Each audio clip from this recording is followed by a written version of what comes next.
दिन की शुरुआत nothing but coffee, spoon of ghee on it.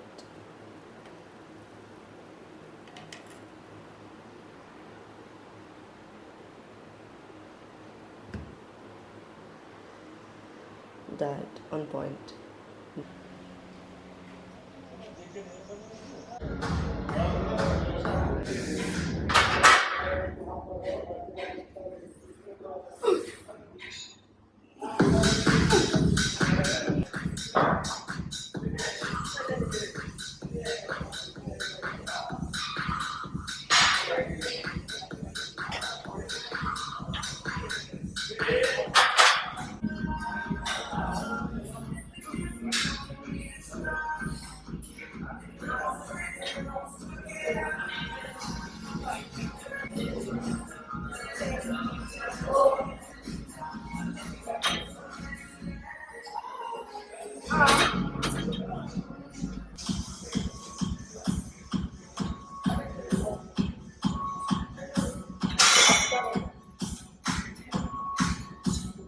So last है 2 quads, 2 hamstring and then finish. 6, come on, 7, 8, 9, 10, last 2, 11, done.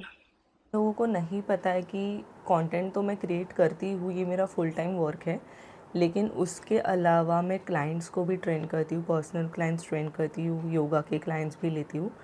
तो इन सारी चीज़ों में मेरा बहुत सारा वक्त चला जाता है, मतलब आधा दिन मेरा यहीं पे चला जाता है। जैसे सुबह जो मैंने व्लॉग की जब शुरुआत की थी, 5 बजे जब मैं उठती हूँ तो 6 बजे मेरा पहला क्लाइंट रहता है। वैसे मैं 4:30 उठती हूँ, लेकिन इतने सुबह मेरा व्लॉग शूट करना पॉसिबल नहीं हुआ, क्योंकि सबसे पहले तो मुझे अपना मील प्रेप करना था, फ्रेशन अप होना था, बैग भरना था, बहुत सारी चीज़ें करनी थी, क्योंकि सुबह तुम बहुत ज़्यादा घाई में होते हो, तो सारी चीज़ें मेरे लिए शूट करना पॉसिबल नहीं था। लेकिन मैं कोशिश करूँगी कि जो मेरे अपकमिंग व्लॉग्स हैं मैं वहाँ पे सब कुछ शूट करूँ, अपना पूरा रूटीन शूट करूँ, या फिर जो भी मैं चीज़ें करती हूँ वो शूट करूँ।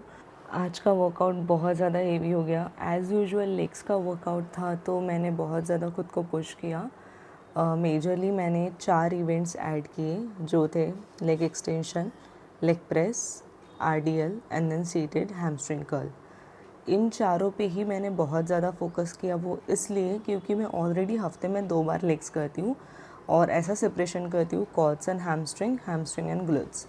एंड हैमस्ट्रिंग को दोनों वर्कआउट में 50-50% ऐड करती हूँ, मतलब फोकस उनमें आधा आधा रहता है, और otherwise 1 time glutes and 2nd time quads. तो आज था क्वाड्स का वर्कआउट। इन चारों इवेंट में ही मैंने वर्कआउट को फिनिश कर दिया, क्योंकि जब आप अच्छे से वर्कआउट करते हो ना, आपको बहुत सारे एक्सरसाइज लेने की ज़रूरत या फिर बहुत सारे नए वेरिएशंस लेने की ज़रूरत नहीं रहती है।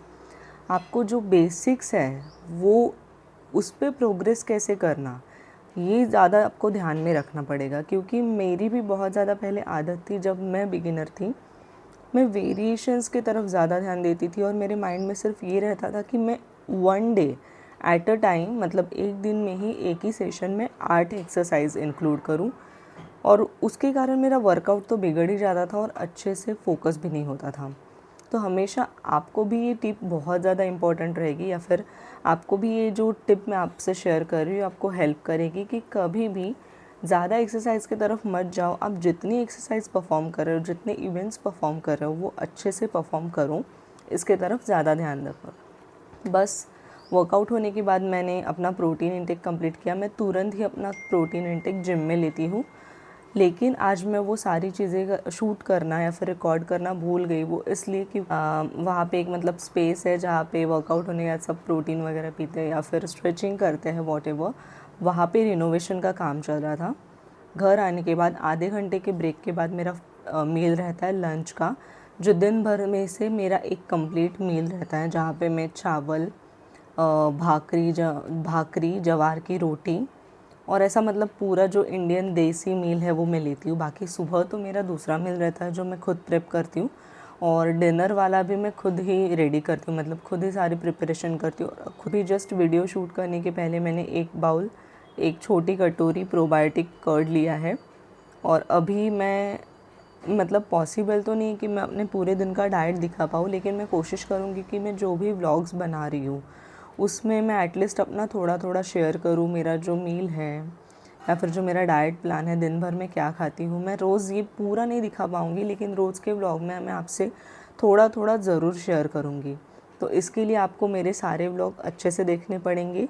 और अगर आपने अब तक मेरे चैनल को सब्सक्राइब नहीं किया तो पहले सबसे जाके पहले सब्सक्राइब कर लो और फिर बाद में ये वीडियो कंप्लीट देख लेना।